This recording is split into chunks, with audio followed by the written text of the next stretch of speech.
Et ce soir, nous en sommes à 479 873 vaccinations, dont 57 746 ces dernières 24 heures. Du côté des contaminations à présent, on a recensé 3 736 nouveaux cas en 24 heures, mais les chiffres du lundi ne sont jamais significatifs, juste après le week-end. Notez que dans l'Oise, 31 cas ont été recensés en une semaine dans une école du Plessis-Belleville.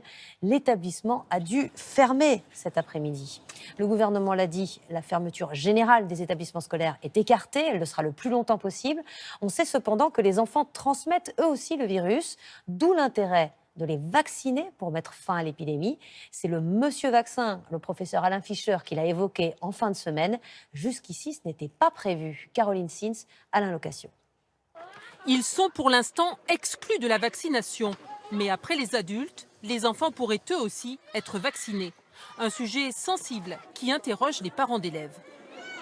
Ça peut être que du positif. Moi, je ne suis pas d'accord, je suis pas pour les vaccins. Je pense que déjà, si tous les adultes se vaccinent, il n'y aura pas besoin justement de vacciner les enfants. À la rentrée de janvier, le taux de positivité a augmenté de 46% chez les 0-19 ans. Plus d'enfants infectés, c'est plus de risques de transmission vers les adultes. Et l'apparition du variant britannique, supposé très contagieux, pourrait changer la donne. D'après les collègues britanniques, il semble que les enfants soient un peu plus souvent infectés et donc peut-être pourraient transmettre un peu plus. Si cela devait se confirmer, et si ce variant devrait prendre une plus grande place dans le cadre de la pandémie, la discussion pourrait émerger. Le problème, aucun essai n'a eu lieu sur les enfants.